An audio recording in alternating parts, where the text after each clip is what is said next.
తల్లిదండ్రులు బిడ్డల క్షేమం కోరుకొని పిల్లలు లేనప్పుడు పుట్టనప్పుడు కూడా ఎక్కరని కొండ ఎక్కుతారు. తర్వాత ఎక్కరని హాస్పిటల్లో ఎక్కుతారు. తినరని మందులు తింటారు.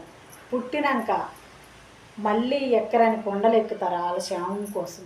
వాళ్ళు మంచిగా ఉండాలి, ఆరోగ్యంగా ఉండాలి, ఎక్కడికి నా బిడ్డ వెళ్ళినా మంచి జరగాల అని తల్లిదండ్రులు తాపత్రం పడతారు.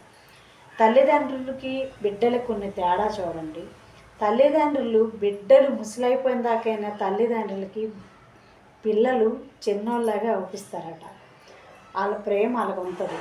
అదే పిల్లలు వాళ్ళ ఫ్యామిలీ వాళ్ళ లైఫ్లో సెటిల్ అయ్యి చదువులు అన్నీ తల్లిదండ్రులు వాళ్ళ బాధనంతా భరించి వాళ్ళొక లైఫ్లో సెటిల్ అయినాక పిల్లల ఆలోచనలు ఎలా ఉన్నాయో తెలుసా?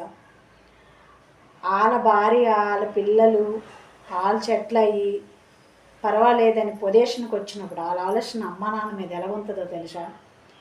ఏంది నస, ఇంట్లో బయటికి వెళ్తే సుఖం ఉండదు, ఇంట్లోకి వచ్చిన తర్వాత వీళ్ళతో సుఖం ఉండదు, ఏంది నస, అసలు నా ఫ్యామిలీతోటే పడ్డం, నాకు తలకాయ నొప్పి అంతే, మధ్యలో ఈదొకటి, అబ్బబ్బబ్బా యాస్ట్ వస్తుంది. ఎందుకు? వయసులో ఉన్నన్నాళ్ళు అనుభవించినారు కదా, ఇంకా ముసలైపోయి బాగా ముసలైన దాకా ఉండే అవసరం వీళ్ళకి ఎందుకు?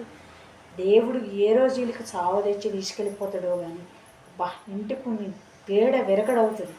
అబ్బబ్బబ్బబ్బా నా నసబెట్టి సొగ్గుతుండ్రు అనే బిడ్డలు ఉన్నారండి. తల్లిదండ్రి పుట్టేటప్పుడు పెద్ద అయిందాక పిల్లలు పెంచే ఆలోచన ఎప్పుడు పిల్లల బాగు కోసం ఆలోచించినారు.